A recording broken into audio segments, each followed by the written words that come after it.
నరసింహ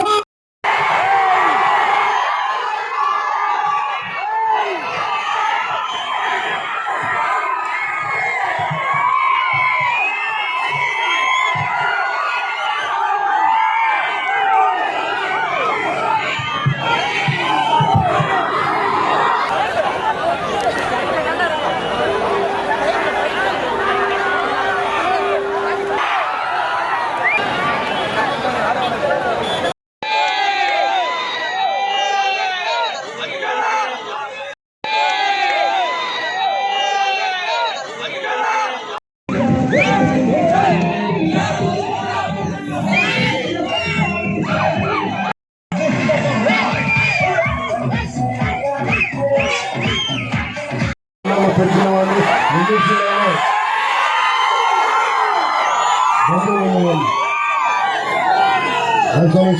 వ్యతిరేకంగా సామాజిక స్పృహ ఎంతసేపు దేశం నుంచి తీసుకోవడం ఇవ్వడం ఇవ్వాలి అన్న ఆలోచన నాకు రెండు జిల్లాల నుంచి వస్తుంది.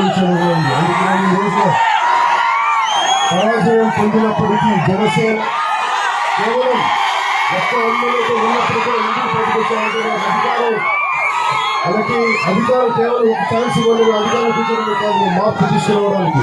భవిష్యత్తులో అధికారం అడుగుతా ఉంటే మార్పు తీసుకురావడానికి తప్ప నాకేదో అందరూ ఎక్కాలని వీటి మీద ఆశ లేదు. పరాజయం పాలవగానే ఇంట్లో కూర్చున్న వ్యక్తిని కాదు, దెబ్బ పడే కొద్ది పదులకి ఇంకా బలం వచ్చిన వ్యక్తిని కూడా ఆలోచించే వ్యక్తులుగా. అలాగే ప్రతి నష్టపోయిన రూపాయలు నష్టపోయిన ప్రతి రైతుకి 35,000 రూపాయలు ఇవ్వని చెప్పి డిమాండ్ చేస్తాను రైతులు చెప్పిన దీన్ని బట్టి. అలాగే భవిష్యత్తులో వ్యవసాయం లాభసాటిగా ఉండాలి, కేవలం గిట్టుబాటు ధర లాభసాటిగా ఉండాలి అని చెప్పి ఆలోచన విధానంతో జై కిసాన్ అనే ఒక బలమైన ముఖ్యమైన కార్యక్రమం జనసేన పార్టీ ద్వారా తీసుకుపోతాము. అలాగే ఇందాక 151 మంది ఎమ్మెల్యేలుండి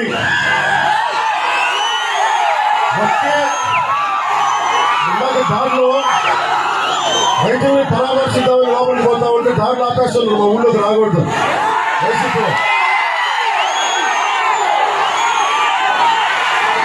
అనుకున్నా 151 మంది ఎమ్మెల్యేలు ఉన్న మీ పార్టీకి ఒక్క ఎమ్మెల్యే ఉన్న మా పార్టీ ఎందుకంటే